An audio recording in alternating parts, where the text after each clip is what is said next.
Hello! Yesterday I came back from the Mojave Desert. I spent a week in the Mojave Desert driving the Mojave Road or parts of the Mojave Road. I didn't do the entire road and I have to go back and do it again. It was a great trip and I will post a video about the trip very soon on my channel. As I'm going through the camper now and yeah, really getting everything cleaned again. It's quite dusty in here and so I have to vacuum, I have to change the bedding and all that good stuff that you need to do when you come back from a trip.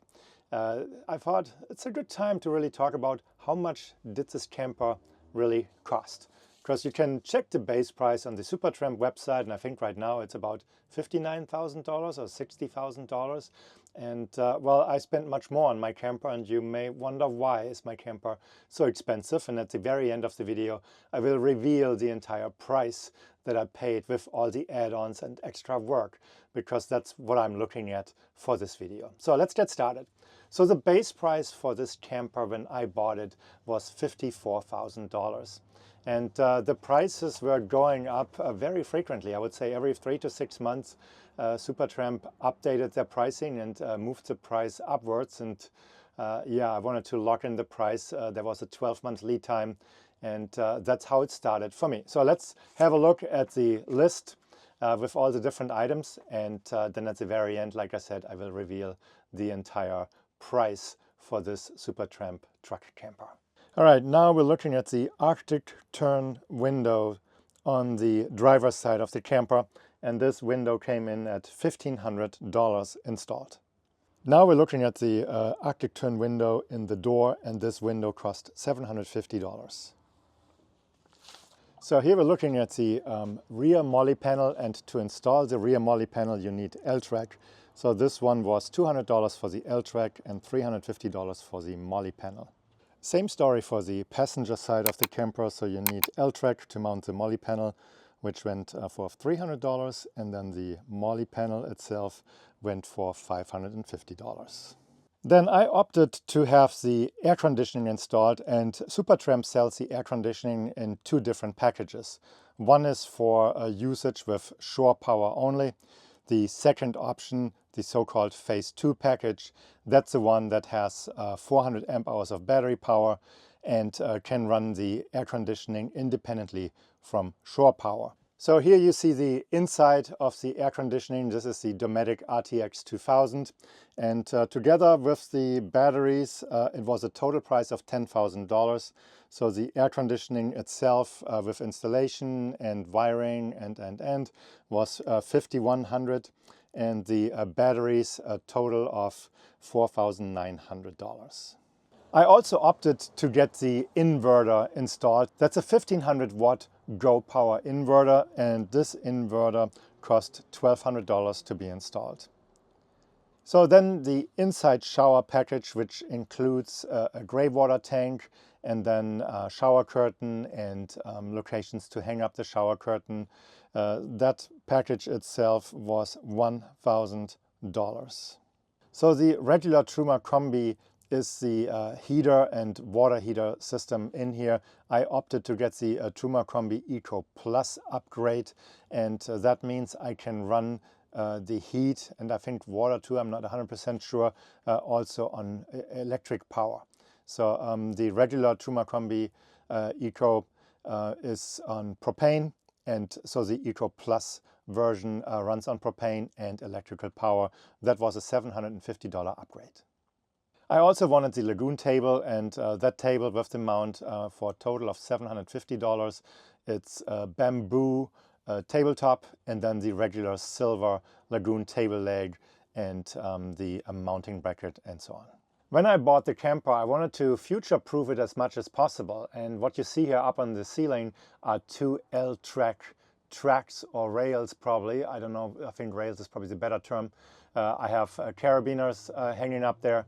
And this is really future-proofing in case I wanted to hang something from the top. And so this L-track on the ceiling cost a total of $400. Then here in the corner you can see the so-called kitchenette L-track. That's a very short L-track section, and this one cost $100. So when I talked to Supertramp about the L-Truck in general and how much weight you can actually attach to each of them, so the ceiling L-Truck, you can hang up to 25 pounds per L-Truck, so a roughly combined 50 pounds weight limit if you hang something up there. So you could have like a cargo net up there, or even like a track or bar, rail bar between the two L-Trucks to mount certain things. And I have really considered at one point hanging a monitor with a monitor stand from up there to have the monitor here in front of me when I'm working inside the camper. And I'm still considering that eventually. But yeah, it was important to me to really future-proof the camper with getting the options that I will eventually need and that are very difficult to retroactive add to the camper. So those were all the add-ons that I ordered. There were only a handful of add-ons left that I did not order. So as an example, I did not order an awning. I did not order the shower cube for outside or the outside shower compartment. Both came from or would have come from 230. They're great products from what I heard, but I wasn't sure if I'm good with just a 180-degree awning, and it did not look very big, not providing enough coverage for me really. Shelby just joined me here in the camper. She really liked it in here, which I'm very happy about. She was outside in the sun and now she decided she wants to be in here. It's a little warmer. And I noticed on the last trip actually that she seems to be more easier getting cold. So I probably have to look into some sort of sweater for her or more blankets. I put her and wrapped her into blankets when I was out in the Mojave Desert. I will post a picture here. But yeah, I do a lot for this dog, and well, she's family. So from that side, that's nothing bad to do. So the total options came in at $17,850 on top of the $54,000. And then sales tax of $5,448.75. $800 installation cost to get the camper installed, plus to pull power from the alternator and / truck battery back to the camper for DC to DC charging. So that was included in the $800. The grand total for the camper as it came from the factory was $78,098.75. So that's the total cost of the camper if you don't do anything else. Of course, I couldn't help myself, and I did quite a few things to this camper, installed my own upgrades to really have the space the way I wanted. So let's take a look at those options and see where we end up with that. So here on the outside, you can see the outlet. So this is the outlet from the Truma Combi, the water fill, the shore power, then the connection for shore power for the Truma Combi. I had my off-road shop, Basil's Garage, install an external 120 outlet that is connected to my inverter, so I can run electrical devices on the outside. That came in at a cost of roughly $273.24. So I had more power that I wanted, and I had Basil also add additional 12-volt outlets, originally for my Starlink installation, but I switched to the Starlink high performance dish at a later time. So currently those are not in use, but I plan to use those for extra lighting options. As an example, I can hook up a camera too and power the camera. So what did Basil do for me? He installed two 12-volt outlets, similar to this one here. So as mentioned, the 12-volt outlets are on the roof and at the rear. Together, including the wiring, it was $450 installed by Basil and his crew at Basil's Garage. So as I was heading out on trips and started to work remotely from this camper, I quickly ran into an issue that the solar power coming from the roof was not enough to replenish the batteries, and I was consuming more power than the batteries had to give over time. So after 4 days I had to bail out and head back home because I was not having enough power to make it through a work week. On this way home, I expected that the DC to DC charging would put a significant amount of power back into the batteries, and well, I was mistaken.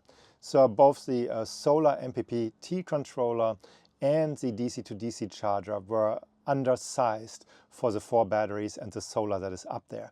Even for the base solar, which is 330 watts up on the roof, the MPPT controller, in my opinion, is too small and could not take advantage of the entire 330 watts. Not that you get 100% out of the solar panels, but I was pretty much limited to 15 amps or about 209 watts of power coming back into the batteries, and yeah, this was not enough to keep up with my power consumption. So I talked to Basil, and he recommended to go with 2 Red Arcs BC DC 1250D devices. So those are combined DC to DC chargers with MPPT controllers, and so I had those installed, and that was really a game changer. So the charging is so fast. I'm getting 100 amp from the alternator slash truck battery going into the camper when driving, and that is like super fast charging. With the solar panels on the roof and the upgraded controllers, I would be able to take full advantage of the additional solar that is up there, or the full amount of solar. But at the same time, we also decided to put additional solar panels on the roof. So now the camper has 660 watts of solar on the roof. And now let's take a look at how much does this cost. So the 2 Red Arc BC DC 1250D controllers installed came in at $2,693.45.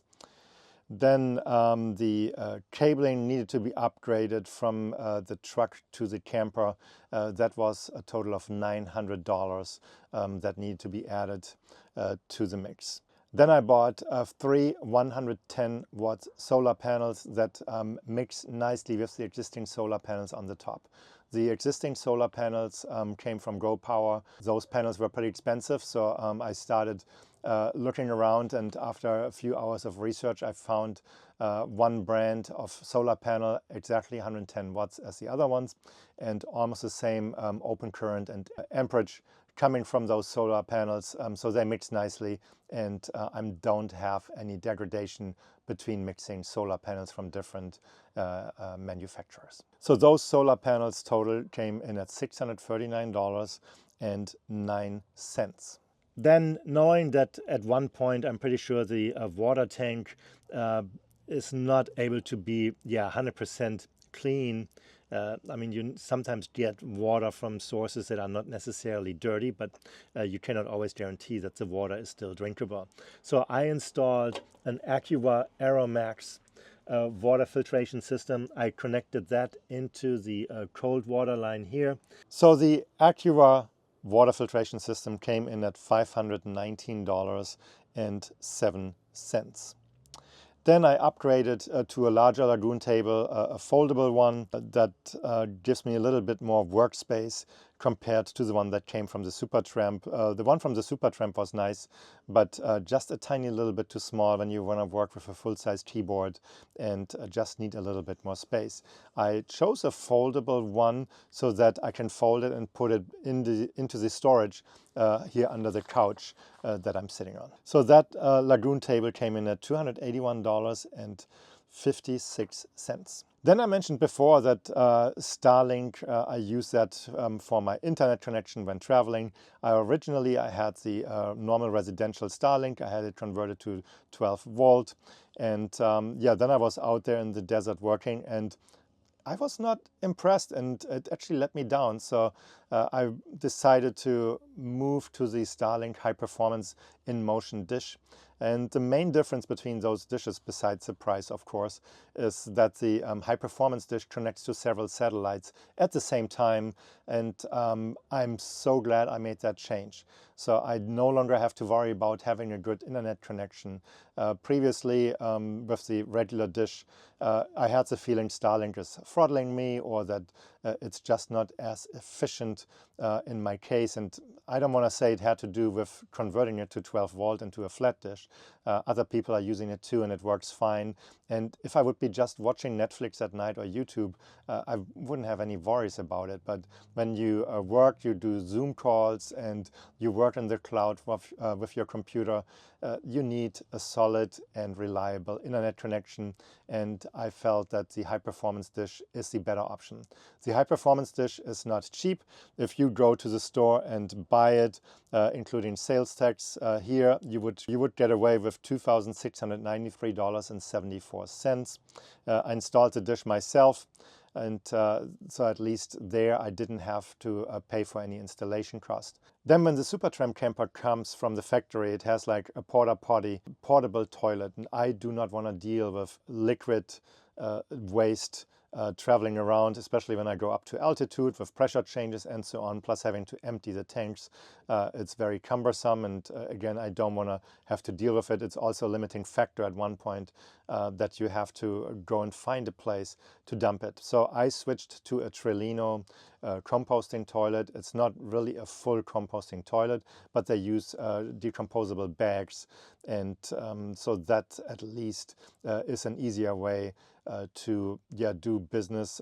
It's a urine separating toilet on top of it, so there's a container that is easy to empty, and I just wanted to have something where at night I don't necessarily have to go out into the cold and dark to do my business. I can do this in here if necessary, and the camper has a fan, so any type of smell escapes quickly to the outside. So the Trellino toilet, I really love it. I can highly recommend it, and the price for the Trellino toilet came in at $418.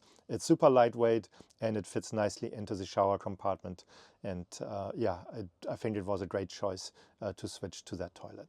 So I mentioned before that the power situation was a little bit disappointing, and this time around I decided to add a little more power to the camper. So for one, I bought 3 220 watt solar panels from EcoFlow during the Black Friday sale, and those solar panels came in at $1,133.37, and one of those I already broke.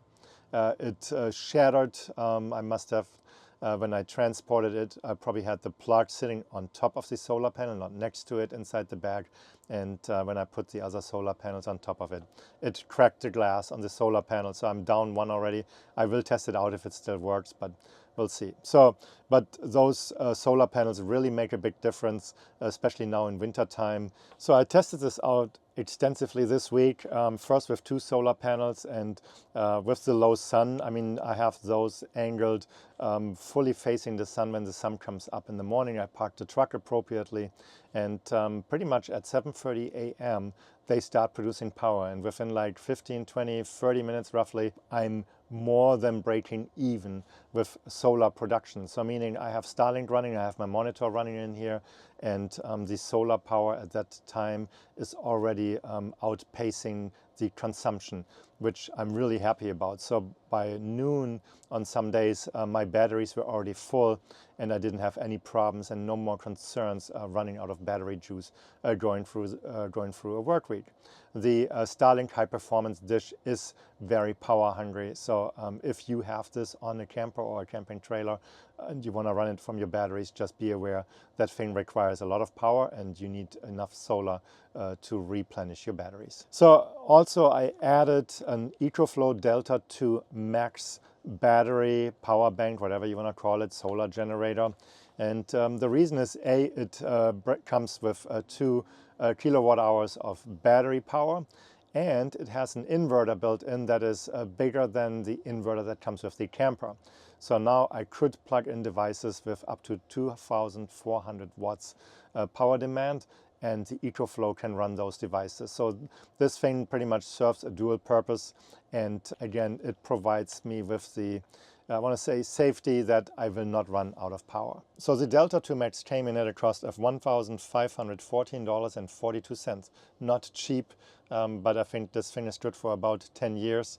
So hopefully it's a good investment. So then I added an additional Lagoon table mount, and that table mount came in at $59.13. That table mount now allows me to move the table around and to work from different areas or sit in different sections of the camper and put the Lagoon table up. Then here in the corner you see different storage baskets, and those baskets came in at a total of $45.08. In front of this is a soft basket, and I have another one up here on the bed at the moment. And those two baskets, actually there are a couple more, came in at a total of the first option $25.75, and then I have a different soft storage basket, larger pack, and that came in at $73.56. Down here at the bottom you see this nice rug. The Supertramp Camper rug is nice, but for winter I wanted something soft, plus for the dog sleeping in here, this rug just adds a little bit to the overall look inside the camper. Looks really nice, and the dog loves it too. Plus the dog, as you can see here, is light brown colored or blonde colored, and her fur will not show up on this carpet. It is there, but I will not see it, so makes it a little easier to just wait with cleaning when necessary. This rug came in at $84.41. There is a non-slip mat underneath. I think that one was $29 or $39. Not a big deal. I did not add this either to the list. Here you can see me walking into the camper, and this is a torque lift step ladder. This is a step ladder that has 6 steps coming from the factory. I added this step here. This is a 7th step for the following reason, that when you walk into the camper, this is still a very big step, and also for my dog to make it easier, because for her with an older age it's more difficult to just jump in, or when she comes out.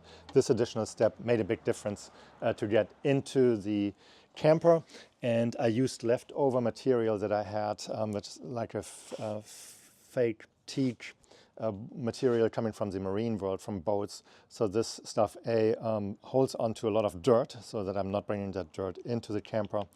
And it's also soft, so it's easy to walk up and down barefoot, and again makes it easier for the dog, and it's water resistant, making my life very easy. So this torque lift step ladder came in at $640.30. So all the options that I just talked about, I needed some tools for some of that, and some miscellaneous stuff.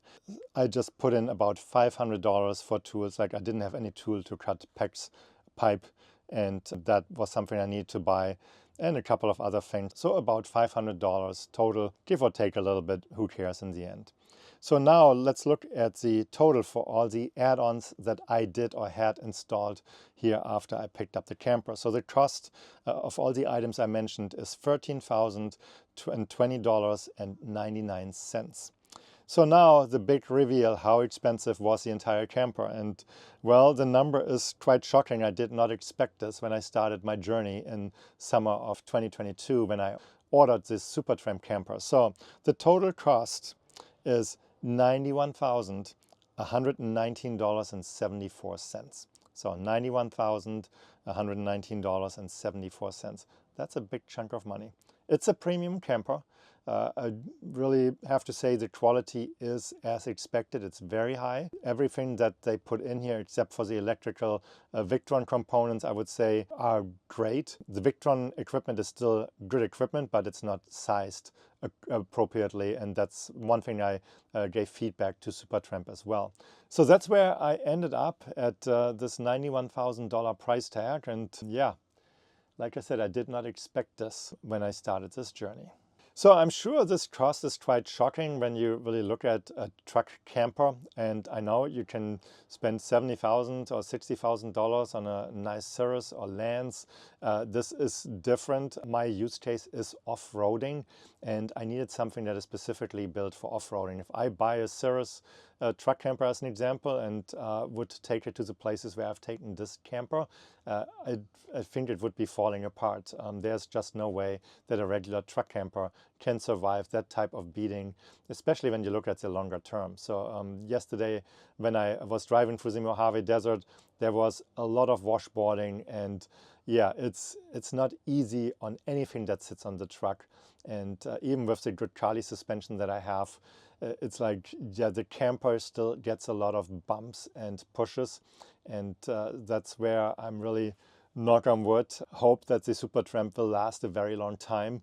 Again, the quality seems to be there, and now time has to tell if this camper can live up to that expectation. So that's it for this video. I will make another video about the cost of the truck or expedition vehicle itself, but this is it for today. Let me know in the comments what you think. Where did I overspend, or what would you have done in regards to the options? If you like this video, please give it a thumbs up. I want to reach 1,000 subscribers. If you have not subscribed to this channel, please do so as well. It will really help me. Have a great day. Bye-bye.